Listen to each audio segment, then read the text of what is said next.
ಪೀಠಿಕೆ. ಒಂದು ಜನಾಂಗ ತನ್ನ ತನವನ್ನು ವಿಶಿಷ್ಟವಾಗಿ ಉಳಿಸುವುದು ಸಂಸ್ಕೃತಿಯಿಂದ. ಹಾಗೆ ಒಂದು ಜನಾಂಗ ಅಥವಾ ಜನವರ್ಗ ಇನ್ನೊಂದು ಜನಾಂಗಕ್ಕಿಂತ ಬೇರೆ ವಿಶಿಷ್ಟತೆಗಳನ್ನು ಗುರುತಿಸುವುದರ ಮೊತ್ತವೇ ಒಂದು ನಾಡಿನ ಸಂಸ್ಕೃತಿಯಾಗಿದೆ. ನಮ್ಮ ಹೆಮ್ಮೆ ಕನ್ನಡ ಸಂಸ್ಕೃತಿಯ ತವರೂರಾಗಿದೆ. ಕನ್ನಡ ಎಂದರೆ ಕೇವಲ ವರ್ಣಮಾಲೆಯಲ್ಲ, ಅದು ಕರುನಾಡ ನೆಲ, ಜಲ, ಜನ, ಬದುಕು, ಸಾಹಿತ್ಯ, ಸಂಸ್ಕೃತಿ, ಕಲೆ, ಸಂಗೀತ ಎಲ್ಲವನ್ನೂ ಒಳಗೊಂಡಿದೆ. ಕರುನಾಡು ಸ್ವರ್ಗದ ಸೀಮೆ, ಕಾವೇರಿ ನದಿ ಹುಟ್ಟಿದ ನಾಡು, ಕಲ್ಲಲ್ಲಿ ಕಲೆಯನ್ನು ಕಂಡ ಬೇಲೂರ ಶಿಲ್ಪದ ಬೀಡು, ಬಸವೇಶ್ವರ ರನ್ನ ಪಂಪರ ಕವಿವಾಣಿಯ ನಾಡು ನಮ್ಮ ಕನ್ನಡ ನಾಡು. ಚಾಮುಂಡಿ ರಕ್ಷೆಯು ನಮಗೆ, ಗೊಮ್ಮಟೇಶ್ವರ ಕಾವಲು ಇಲ್ಲಿ, ಶೃಂಗೇರಿ ಶಾರದೆ ವೀಣೆ ರಸತುಂಗೆ ಆಗಿದೆ ಇಲ್ಲಿ.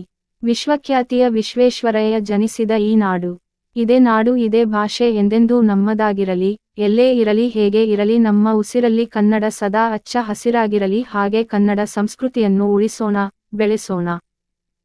ವಿಷಯ ವಿವರಣೆ. ಸಂಸ್ಕೃತಿಯೆಂಬುದು ಒಂದೇ ದಿನದಲ್ಲಿ ಸೃಷ್ಟಿಯಾಗಿದ್ದಲ್ಲ. ಹಲವು ಶತಮಾನಗಳಿಂದ ಒಂದು ನಾಡಿನಲ್ಲಿ ಜೀವನವು ನಡೆದು ಬಂದಿರುವ ಪರಿಣಾಮ ಅಥವಾ ಫಲವಾಗಿದೆ.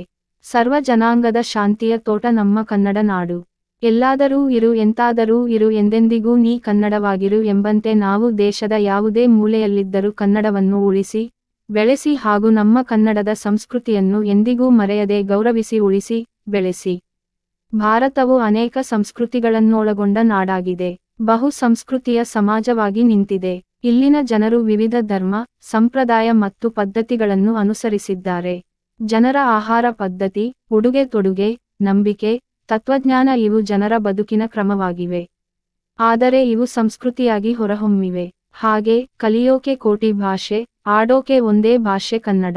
ಕನ್ನಡ ಕಸ್ತೂರಿ. ಕನ್ನಡ ಹುಟ್ಟಿದರೆ ಕನ್ನಡ ನಾಡಲ್ಲಿ ಹುಟ್ಟಬೇಕು.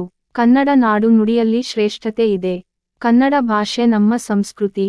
ನಾವು ನಮ್ಮ ಕನ್ನಡದ ಸುಗ್ಗಿಯನ್ನು ಕೇವಲ ನವೆಂಬರ್ ಮಾಸದಲ್ಲಿ ಮಾತ್ರವಲ್ಲ, ಪ್ರತಿ ದಿನ ಆಚರಿಸಬೇಕು.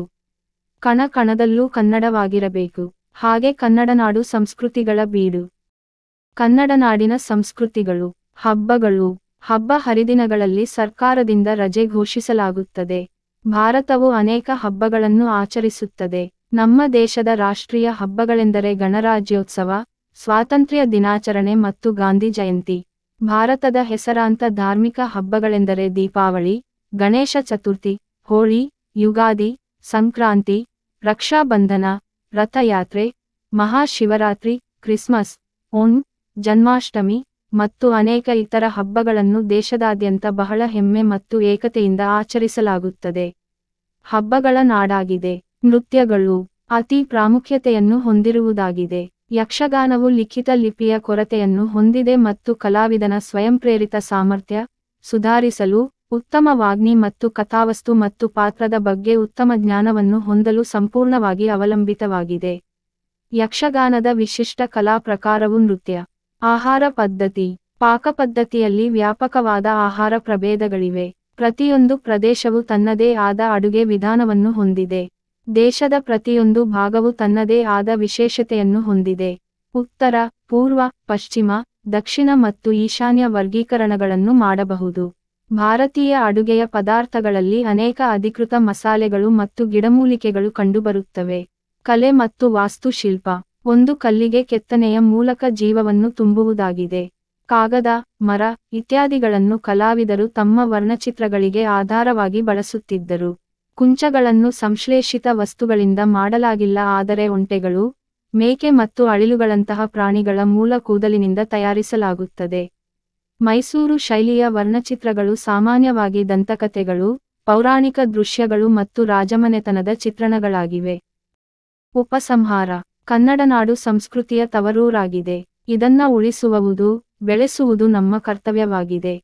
ಕನ್ನಡ ನಾಡಿನ ಮಕ್ಕಳು ನಾವು. ಕನ್ನಡದ ಸಂಸ್ಕೃತಿಯನ್ನು ಕನ್ನಡದವರು ಮಾತ್ರವಲ್ಲದೆ ಬೇರೆ ದೇಶಗಳಲ್ಲೂ ಕನ್ನಡ ನಾಡಿನ ಸಂಸ್ಕೃತಿಯು ಪರಿಚಿತವಿರುವಂತೆ ನಮ್ಮ ಸಂಸ್ಕೃತಿಯನ್ನು ಬೆಳೆಸಬೇಕು.